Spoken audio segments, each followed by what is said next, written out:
Good morning. Good morning. What's up, everybody? Sorry, I'm a few minutes late here.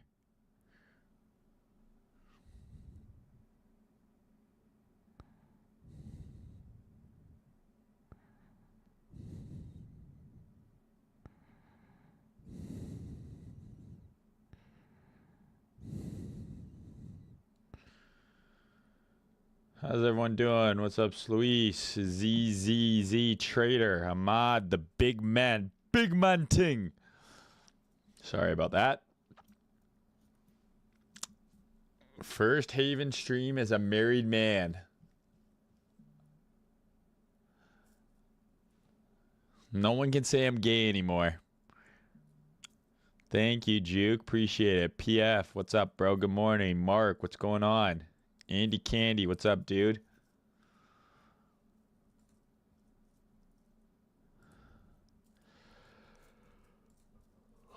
All right, it is pumping. We are pumping off that Monday mid-range retest. What's up, Rapture? How you doing, dog? Where's my little fucking paintbrush? All right, guys. So I did a YouTube live stream just yesterday. So not really a lot has changed. But I'm happy to cover, like, these streams generally are just for you guys asking whatever you want.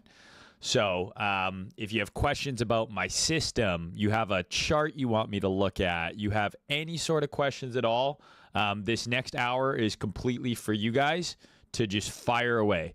Ask me anything you want. I'll do my best. I'll do my best to answer any questions. We can cover Bitcoin even more. I don't think much has changed since yesterday. We're basically at the same price. We pulled back a little bit, tested the Monday's mid-range, and now we're back up here. My plan still remains the same. I want to see a clear move above the highs or a deeper pullback to get long because I didn't long this. So that's about it. So what do you guys want to talk about?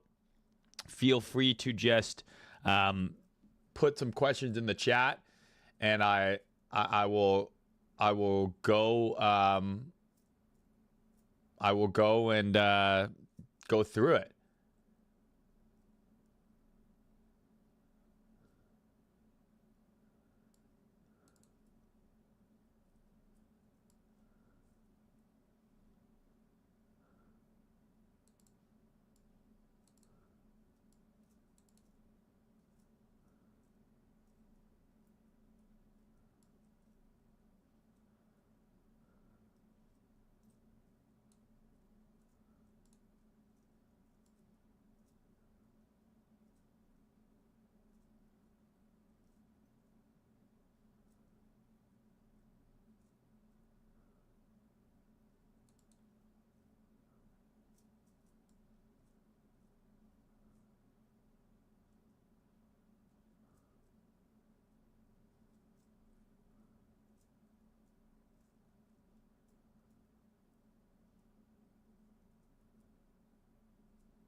All right. So first question here is from ZZZ Trace. Sorry, guys. I'm just fucking butt chugging my creatine here. I can turn on my camera as well.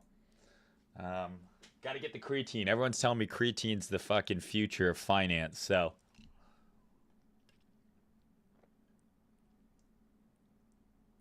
how is it raining so much, bro? I thought it was almost summer. God damn it. Okay. So ZZZ said ZZZ Trader says, can you go a quick month through your Monday range trading? Are you asking about the strategy in total, like what it is? Or are you asking, like, can you be a little more specific? Because I've covered Monday's range, like, a lot, but I'm happy to go over it again if you want, another refresher. Excuse me. Sorry. Maine, did you take the Monday's range ETH short? I did not personally. I think a lot of people took it on this little wick here and then got stopped out. To me, this is if the high of the week is in already, This was the much better attempt. So I do see the trade there. I didn't personally take it, though. I'm pretty sure this is like, yeah, this is like, you know, I'm already in bed at this point in time. But in theory, you know, that would be the setup. And it almost came down to the mid-range. I mean, 2R is where right there. Came pretty dang close. So I didn't take this, though, personally. Was already sleeping. But I think this setup is a much better setup than I know some people took this here. And that, to me, was just a little preemptive. Because remember, we're still coming off of demand here. Right? So something to watch.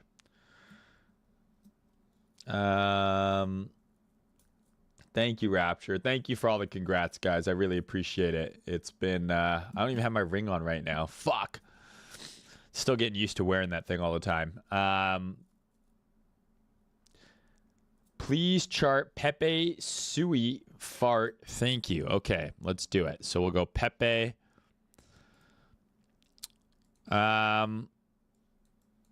So a lot of these coins, right? And so I covered this pretty in depth in yesterday's stream, right? Like a lot of these coins, they took out their prior quarter's low and then pumped, right? So this one did not, but it took out some major lows here into high time frame demand. You got to remember, this is, I believe, monthly demand here. And, you know, to no surprise, we had a huge reaction from monthly demand. Now, obviously, how do you enter? Well, there's a monthly SFP within monthly demand. You go down to the weekly, and you've got a pretty nice breaker here. It didn't retest it yet, but it still could. And if it does pull back down to here, I mean, this is somewhere I'm interested in potentially being bullish on Pepe. I don't know if we'll come back this far, but I mean, these are the areas you set alerts for, right? If we come back down here, this is an area where I want to be looking for the market to find support on some sort of high time frame pullback. But this is the weekly chart. If we're looking at the intraday chart, this is the level that you want to watch on Pepe. So if you're bullish on Pepe, that's where we want to hold, right where we are right now, where we're getting this little bit of a reaction. We've put in, is that a sweep? No, that looks like a structure break, right? Let's be sure. Yeah, so that's a structure break there. It's retested the order block. So you want to see this thing go up from here, basically, towards a new high, in my opinion. Otherwise, if it loses this, it's coming down to here. So it's on support right now. What was the next one you said? Sui. Let's look at Sui. Sui! Okay. Crazy looking chart. This is one of those ones that fit very well into kind of the framework I was discussing in last night's stream. Took out the prior quarter's low. Zoom in, you had a very clear setup right at that prior quarter's low. We had this exact setup on 30 different coins. Fart coin, Solana, Ethereum, all of the same setup. Same with Bitcoin. They took out the prior quarter low and then they put in bullish price action down there. So this is no different, right? Took out that prior quarter's low into monthly SR, right? So you have a breaker here. Took out that level. You have a weekly. This actually looks kind of interesting here, right? Where it's on this demand right here. We just took out last week's low. So if the market's going to go up, I think you've got a pretty clear invalidation right there on Sui. Right? We're within this fair value gap. We took out last week's low. If this is going to go, this is as good of a place as any for it to go from. Clear invalidation, right? Took out last week's low, 12-hour SFP within a 12-hour fair value gap, within a bullish 12-hour range. All those things are adding up, and I imagine if I go down to the hourly here, you probably have a pretty nice little low time frame trigger. There's your up candle before the down move that caused the H12 SFP. And it's getting a nice little push up there. So similar to whatever other coin you just had me look at, Pepe, it's on demand right now, and you have a very clear point of invalidation. Okay, the last one from you was Fartcoin. Fartcoin again we were bullish on this from the lows, right? Down here, if you remember, we were looking at it at 20 cents. And this thing's just been on an absolute tear, and it's just been trading clean, right? So if we just delete all of this shit now, like just look at this kind of objectively here, right? So broke out of this level, ripped, right? Order block. There's the retest. It took out the prior low right into it, and it ripped. We're now attempting to do the same thing, right? We have a new order block here, right? And we took out these old lows here. And it's trying to push. So, the tight invalidation here, in my opinion, is below these H12 lows for it to go higher. But ultimately, this could do this and come and retest here. And then you could probably try another long with your stop down there if you're really keen on longing Fartcoin. But for now, I'd want to see these 12-hour lows hold. If those fail, I think we probably come and retest this. And I know it looks really close to price, but a move down there is 10, 15% because Fartcoin is so dang volatile. All right, let's go over Kieran. Can you beat Jokic one-on-one if you had 100 guys on your team, but he had one gorilla? I think you give me do I get to pick the 100 guys? If I get to pick the 100 guys, I think we can take them.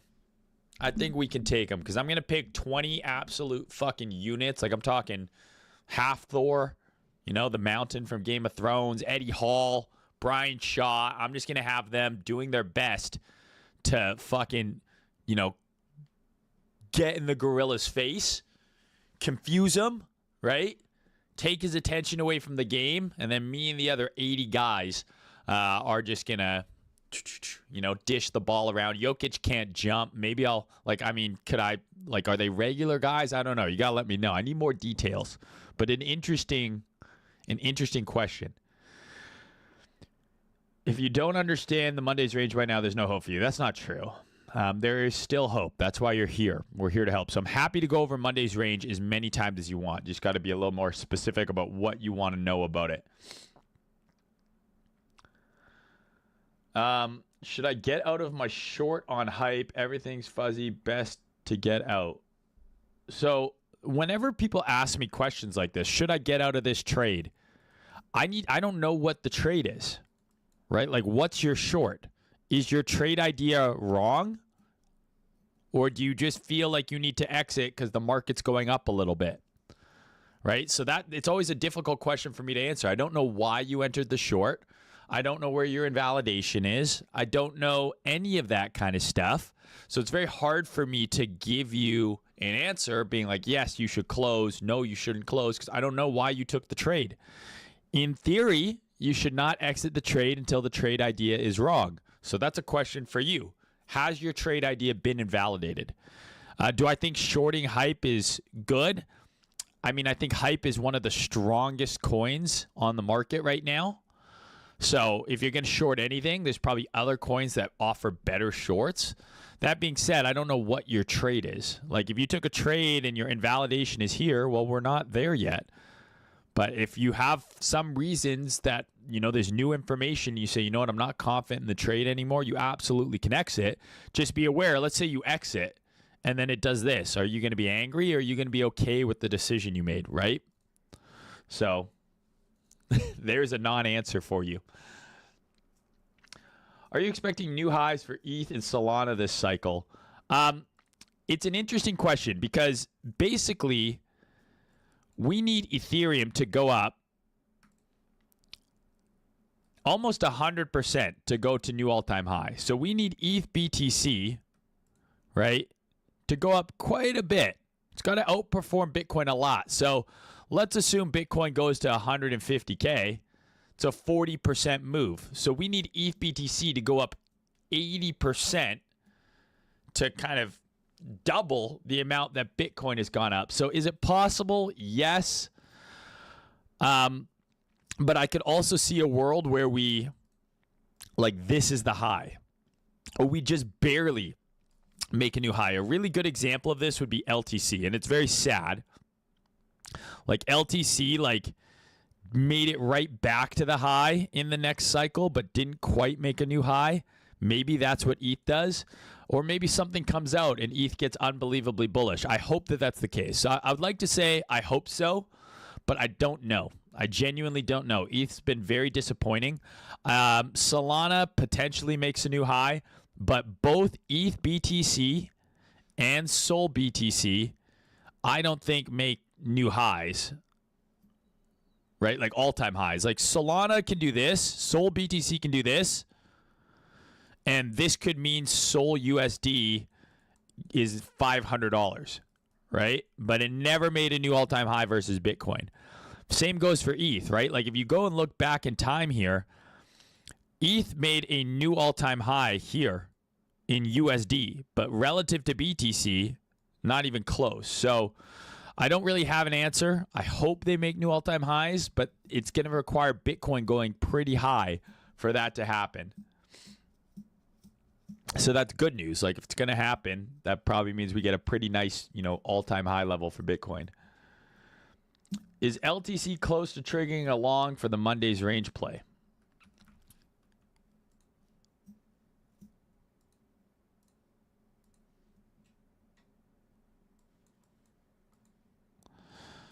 Yeah. I mean, if it can get back inside Monday's low here, you could take a long on this for sure.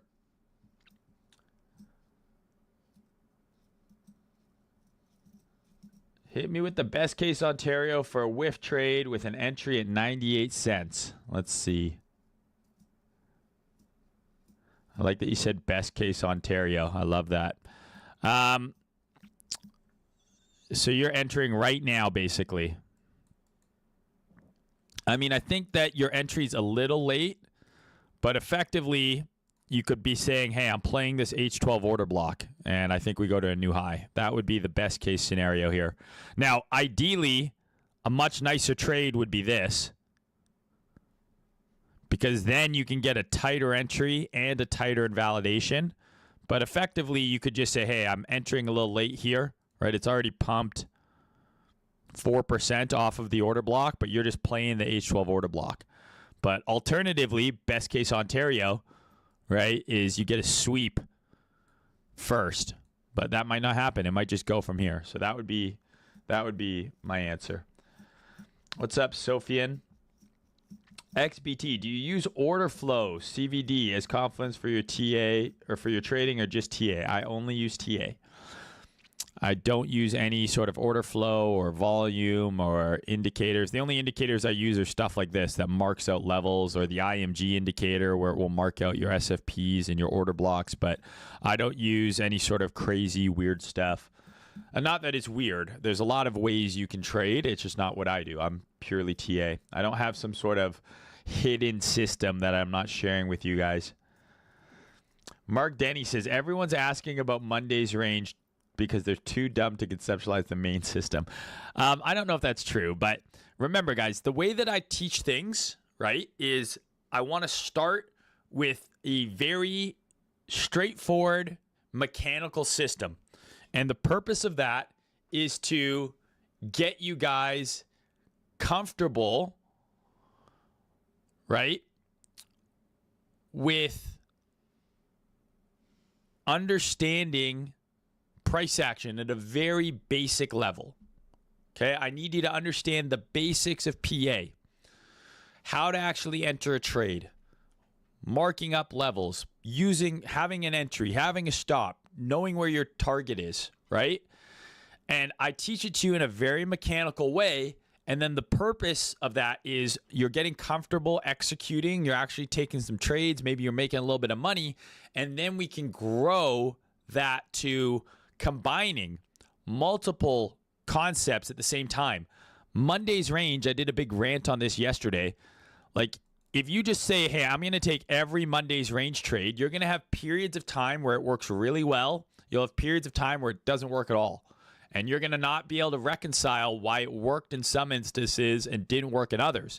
But once you start adding the additional confluence of other price action concepts, you're going to know when a Monday's long might be more high probabilities. Perfect example is WIF.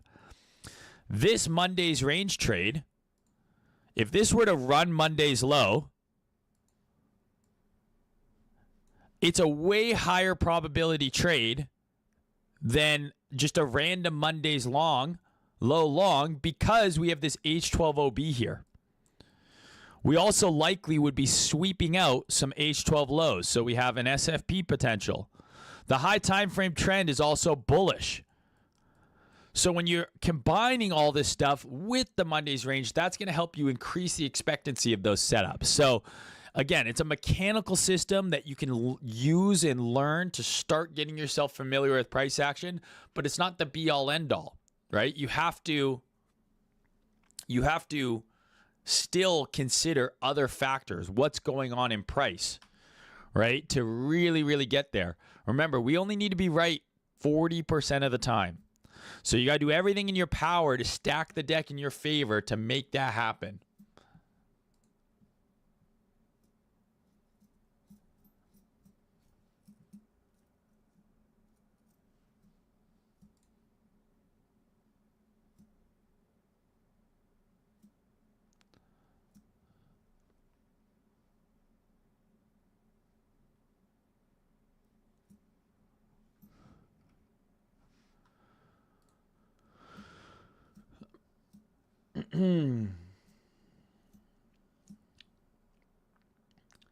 Yo, Maine, would you jump into Sol right now? I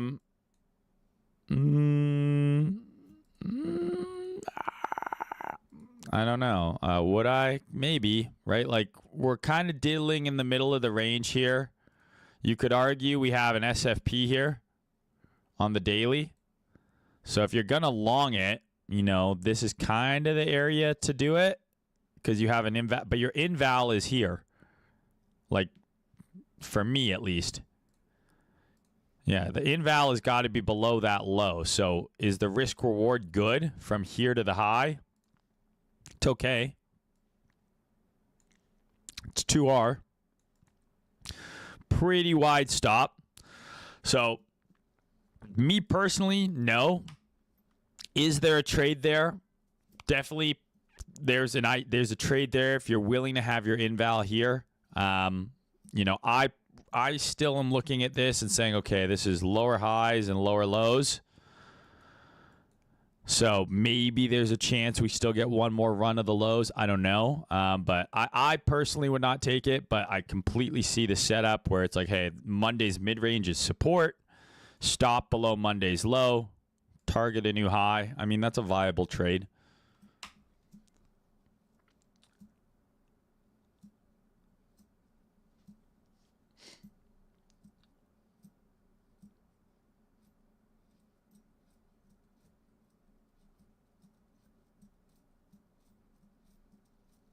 With range consolidations on BTC, do you see an inevitable breakout to all-time high or lower first? I mean, you're quite literally asking me, so up or down. I think that if we break above Monday's high here with strength, like this looks like a pretty strong candle right now. Like if we break above here and then consolidate, I think, yeah, I mean, we're basically at all-time high. So for me, there's just no long here. I would much rather wait for us to break through and hold, and then I would just take the breakout long, or I would want to see a run below these lows, and then I would long. So it's not what is more likely. I don't know which one is going to happen, right? Right now, it looks like all-time high is more likely than a pullback, right? But either is still possible. Anything can happen. You know, stocks are pulling back a little bit. I think these are due to pull back. So I do think that both situations are likely. All-time high looks more likely for now, and the way that I'm treating the all-time high breakout is the exact same as this. So if we get like a really strong move through all-time high like this, you just long, dude, right? Like, I know that this seems like, oh, how do you long there? This is 3 days of price action here, okay? So you go back in time. You had this entire consolidation. This is 3 days. We just had a very strong breakthrough all-time high. You just long, and you put your stop right below the breakout level. And then you just hope that it continues. Because if this would have done this, so you long here, stop here. If this would have done this, guess what? Now it's a short, and it's probably going lower because it was a deviation. Just like it was like back here. Right? So like you absolutely could have taken a breakout long here, and then as soon as it failed, you're now out and you short it, or you just get out of the long. So that's kind of what I'm looking for right now. A really strong and breakthrough highs, I'll long it, looking for the breakout to continue. If we get any sort of deviation, so if we break above the highs, but then get right back under, I think that's bearish, and you just short it. Or I'm just going to sit on my hands and wait for either this or wait for this. Or maybe not that low, but maybe this.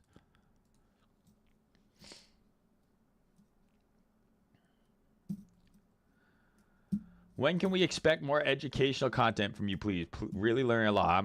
I'm working on it, bro. I've got one more video in the price action series, and then I've got to think of some new shit.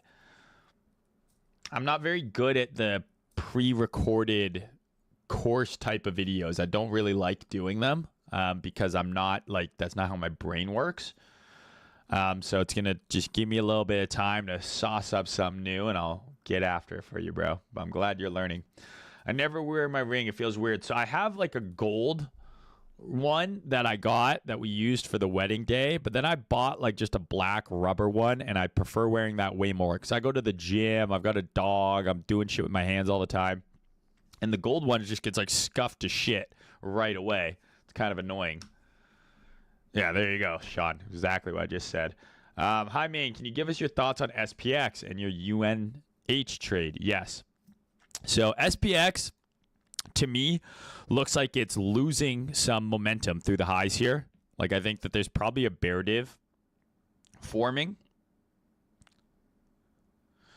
If I had to guess, sorry, I just got to check my phone for 1 second. Okay. I imagine there's a bear div forming here. Let's see. Would you look at that?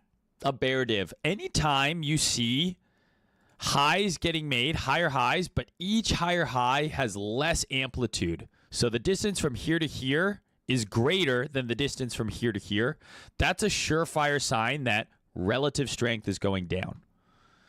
It's losing momentum, right? Like Bitcoin did this at the all-time high level very clearly, right? Like if you go back to here, remember this? So it's making higher highs, but each of these highs is just less and less. You could visually see it's losing momentum. And the RSI showed you, even from back here, there is a bear div forming, right?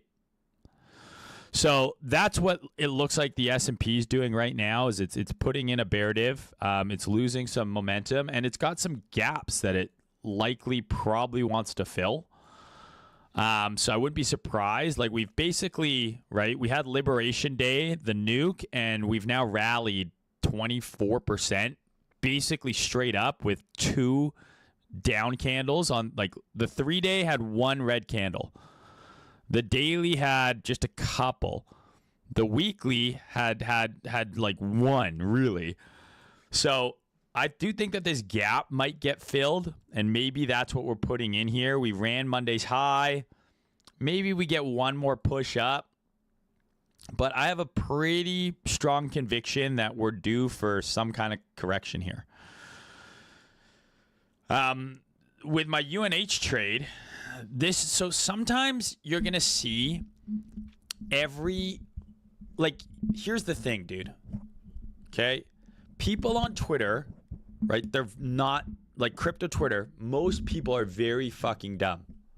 Very dumb. And they like to LARP like they're not dumb. And so anytime anything happens that's outside of the crypto sphere, you have crypto people want to jump in and give their opinion.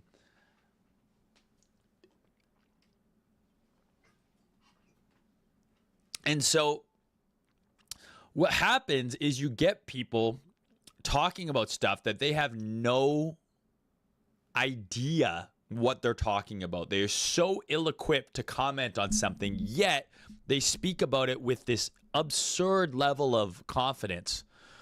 Fucking UNH fucking outperformed by fucking Fartcoin fucking. And so I just saw everyone.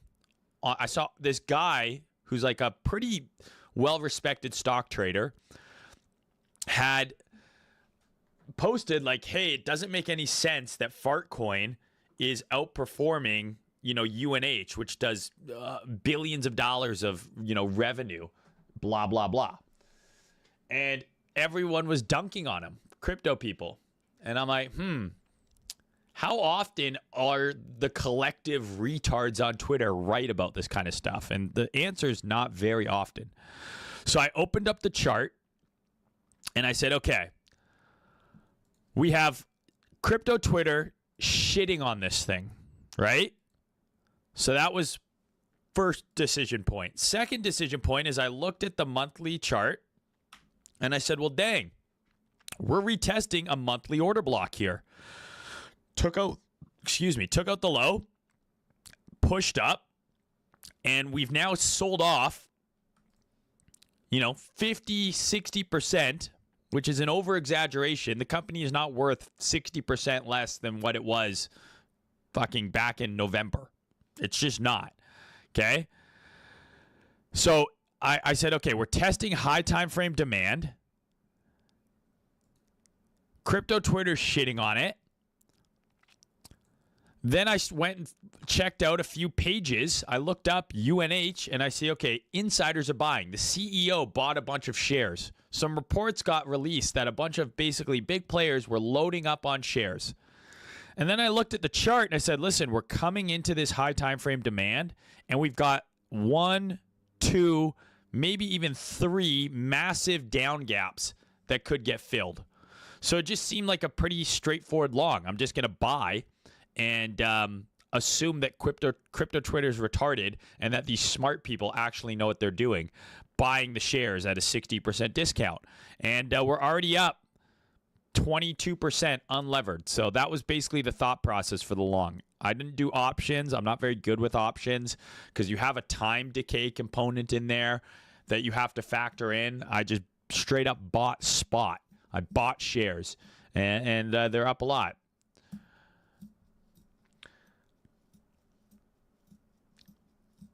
Can I look at Kaspa? People love this coin. I get asked about this coin every single stream. I remember charting it back here and not longing any.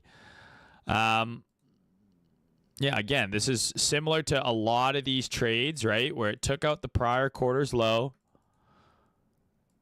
Right? This one gave you a breaker. You just came shy of the retest there. I mean, I'd be looking at this on the weekly for Kaspa. If as long as it holds that demand, you want to see that this uptrend continues. On the lower time frame, you have a H12 order block right here. So if this is going to go up, you want it to go up right now. Otherwise, it can pull back further, but this entire gray box is a weekly OB. So any sort of, if we do this and put in an H12 sweep here, that's a pretty good setup because this is a weekly order block. So I'd just be watching either up from here along with the rest of the market, or if we correct a little further, I'd be looking for a setup to form within here.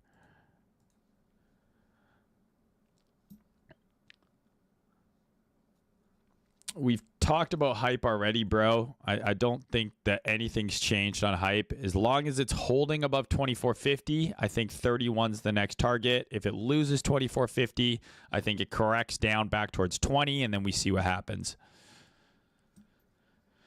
Do I strictly trade the H12? Not only the H12. I mean, I just showed you my UNH trade was based on the monthly chart, but the H12 is one of the time frames I like to use. Prob the CBS trade just with too much size, I reckon. I don't know what you're talking about.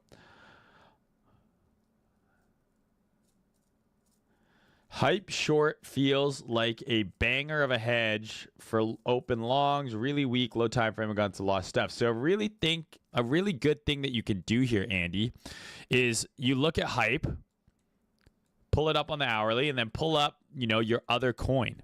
So let's say you're long Sol. Okay, well, Sol and hype structurally look pretty similar, right? But there's got to be some coins that are doing better. Like, what's a coin that looks kind of strong? Fart coin?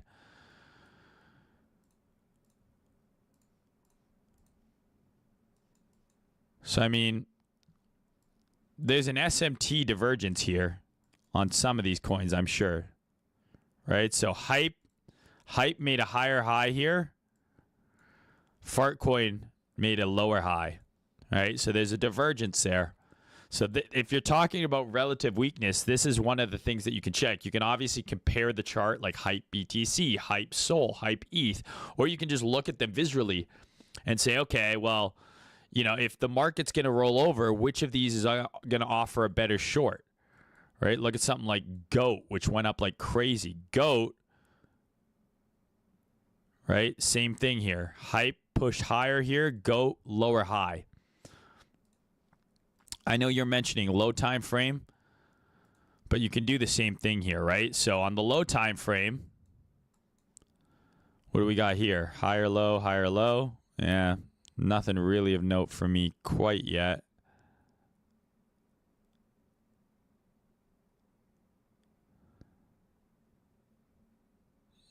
Like you could argue hype made, hold on, let me just get this on the same resolution here.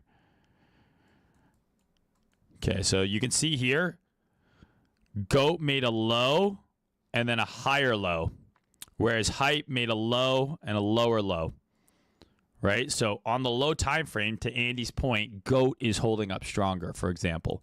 So definitely a good thing that you can do if you're trying to hedge, if you're trying to figure out what might be a better long, what might be a better short, how to find an outperformer, that kind of stuff absolutely works. What's up, Locks? How you doing, bro? Do divergences even matter at this point? Loads of H4 and low time frame divergences that don't seem to have any effect. That sounds like a question for CBS.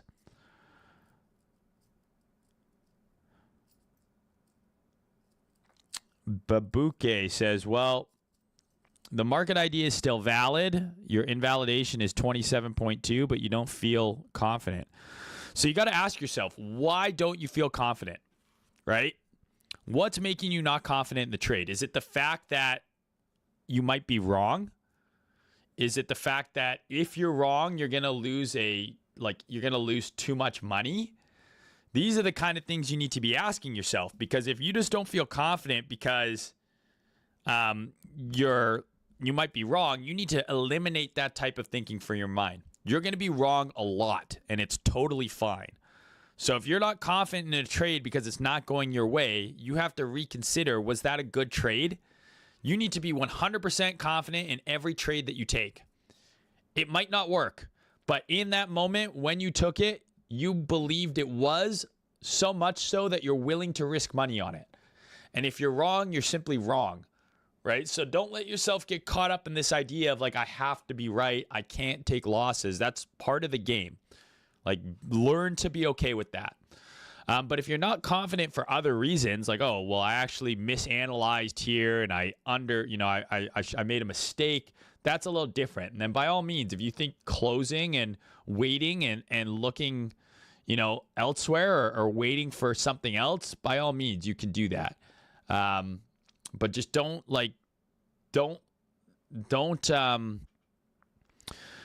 be not confident just because it's not going your way. Like something could happen and this could do this. And then you would have closed your trade. You would have been pissed. You know what I mean? So you got trust in yourself, trust in your setup, and then journal these types of feelings that you're having.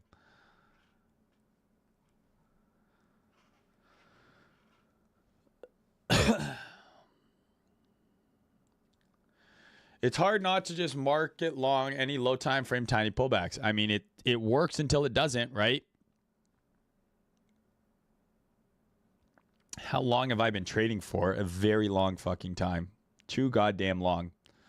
Your thoughts on Initia? I have no idea what it is or what it does. I only heard about it because of Loma.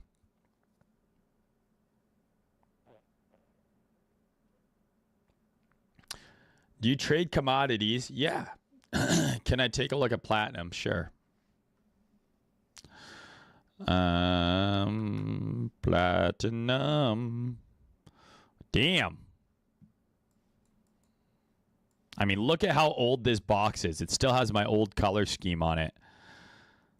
Like, this is probably from a Metals with Maine episode like 2 or 3 years ago that I drew this out.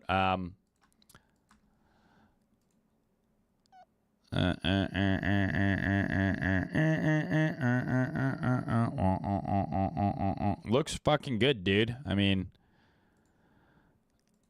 on the highest time frames, right? You've got that big sweep here. And if this can close bullishly, like this thing looks really, really primed.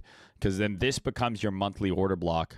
Like once the monthly candle closes, assuming it closes bullish, this becomes a monthly order block after taking out that low. And that's just like really nice. And then, I mean, yeah, it looks really good, dude. Looks really good. I would say if the high time frames close anything like they're looking right now, this is going to be like a long any dip scenario back towards 1,000 for much higher.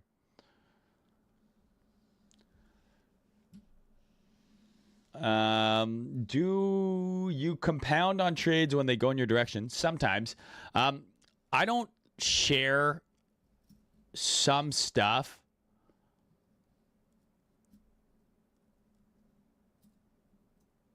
I don't share some stuff because I don't want to like confuse people, right? Like the problem with sharing signals, right, is it's so easy to like, it's so much easier for me to be like, enter here, target here, stop here, right? And that way, if you didn't see the signal right away, you can come to your chart. Because like when I post the trade idea, it's my thoughts at that exact moment. But if you don't see that until 6 hours later, and like let's say the enter was here and then price did this and now it's back at entry, maybe I don't like it nearly as much 6 hours later. You know what I mean? So the signals I share with you guys, I try and make them as cut and dry as possible so you can just look at it and just fucking copy it. I'm very much against sharing signals. I know it's a necessary thing. Like, obviously, you guys are paying to be in the Haven. We want you to make money. But I think there is so much more value in teaching you to trade and then helping you find your own signals than there is providing signals. Because one day, Loma, me, whoever, like, what if we leave the Haven and you've just been copying our trades? Then what? You know what I mean? So it's way better to teach than it is to just provide signals. But again, it's a necessary evil. But the problem with signals is there's so much discretion involved in trading and things can change, man. I sometimes wake up in the middle of the night and I'm like, I'm going to exit here. Like the other morning, that long I took on Solana, I woke up, it was at 175. I closed. An hour later, it was like at the stop loss. You know what I mean? And what if I hadn't updated the group in time? You know what I mean? Like shit happens fast. So the signals that I share, I try and make them as easy for you to copy as possible, where it's like just boom, boom, boom. Whereas if you start getting into compounding and adjusting and going too crazy, it can sometimes be hard to follow. But yeah, anyways, I don't know if that answers your question, but there you go. I wear my wedding ring on my necklace, was constantly dinging it when I had it on my finger. Yeah, I got one of these rubber ones. It seems to be working. If SPX corrects, do you expect BTC to correlate? Yes. Hi, Maine. Thanks for the content. I wish you all the best. My question is, how do you deal with candles that have no wick, similar to the current H1 candle on BTC after retesting its mid-range? So how do I deal with it? I mean, what do you mean? You don't have to do anything. A candle doesn't have to have a wick. That being said, some people ascribe to the idea that flat bottom candles don't last and they end up getting run. It's one of those things where it's like, okay, you know, how much data do you have for this? Like, here's a flat bottom candle. And then it came back and it took out that low. But I'm not of, here's a flat top candle, took out the high. So there's some people say, oh, they always get run. It's like probably eventually, but I don't have enough data to confidently say like every time there's a flat bottom candle, that means for sure we're going to come back down there, because we might, but we might do this first. And then does that mean you were right? Like, obviously not. So there's nothing different about it. It's just a candle where it opened and it started trading up immediately. But some people like to think that these don't last. On an hourly chart, I'm not as much of an ascriber to that idea.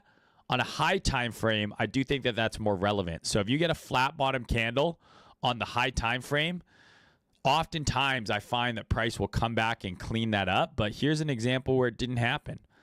Does that mean we might come back down here in the future? Maybe. But, if you're saying, hey, there's a flat bottom candle here, we got to run it.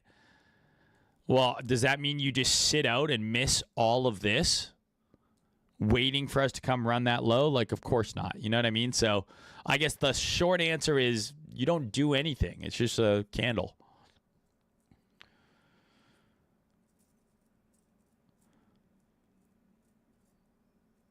That was the broiest bro I've ever heard in my life. Bro.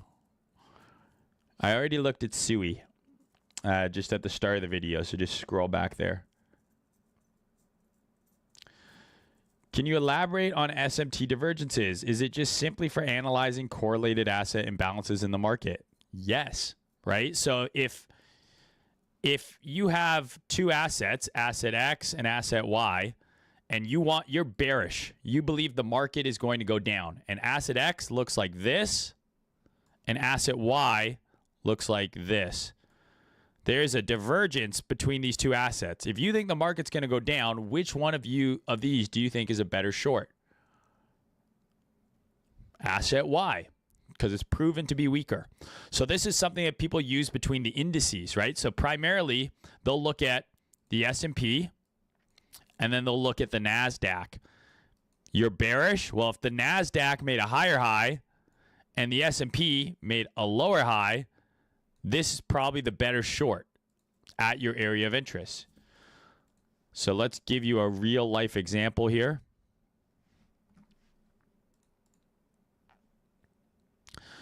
Let's see if there's an SMT at the lows here. I imagine there probably was.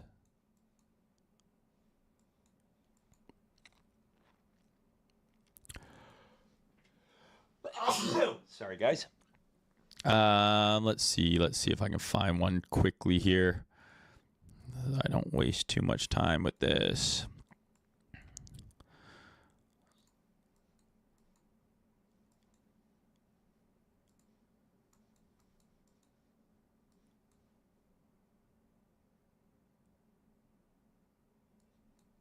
Okay, I think maybe there's one at the highs here.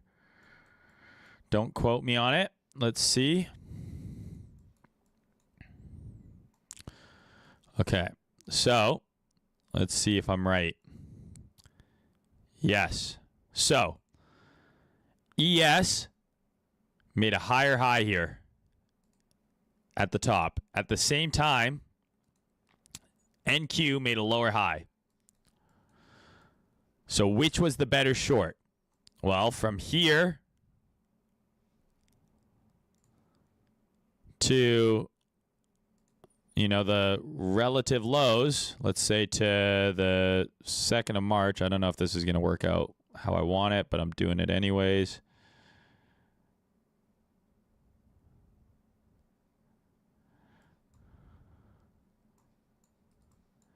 Sorry. There we go. Okay, there's March 3. And then where's March 3 on here?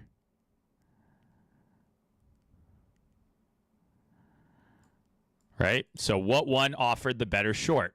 This is a very rudimentary example, but this is exactly what it is. And you can use this in crypto is the point.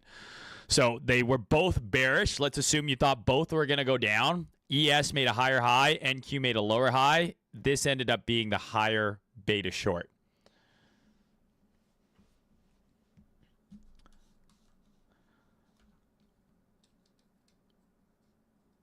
Glad to hear, Babukik.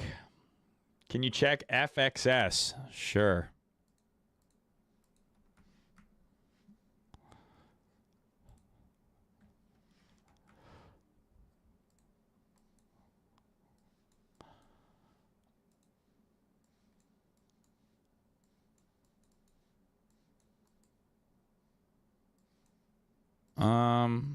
Yeah, I mean, listen, it ran out these hot lows. It's looking okay.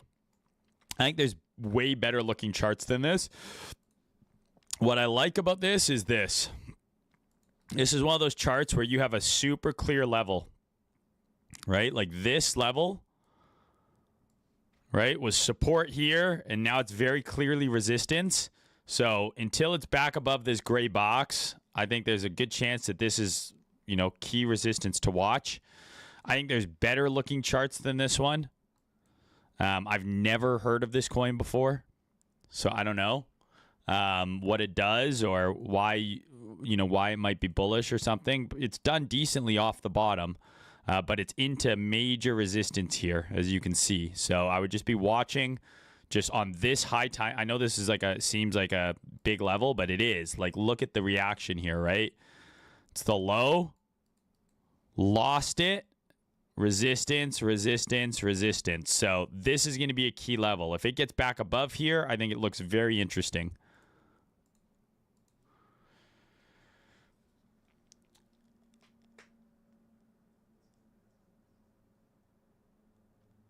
Yeah, you hit the nail on the head there, Mark. Okay, this will be the last thing I take here, so I'll do Aave, and then we'll wrap this up. Because I've got to go walk the dog. Yeah, again, another one of these setups took out the quarterly low into the high time frame demand. Go down to the weekly. You have a breaker right there. This is the same thing. I'd be setting alerts here. I don't know if it comes back down here, but if it does, if we get some sort of crazy flash crash, this is absolutely an area where you want to be alerted if price comes back there, because it should be very strong support. And then the same as a lot of these other coins right now. This is actually more bullish than a lot of the coins we were looking at. So a lot of the coins we were just discussing earlier in the video were like right here. This has already made another higher high. So looking at the H12, we took out some lows, formed a fresh order block. You've got your H12 range low, potentially putting an H12 range high in. So on the low time frame, any sort of pullback into here is a long. All right, guys. So that'll wrap it up for this stream. I hope you guys enjoyed. I hope you learned something. We'll be back with another video later this week. Maybe we'll do another live stream, or we'll just do a video update. Again, if there's any questions you guys have, as always, just punt them into the chat, and I'll do my best to answer them within 24 hours. And that's all, guys. I hope everyone has a fantastic, what day is it? Tuesday. And we'll talk soon, okay? Okay. Bye-bye, guys. Talk to you in the chat.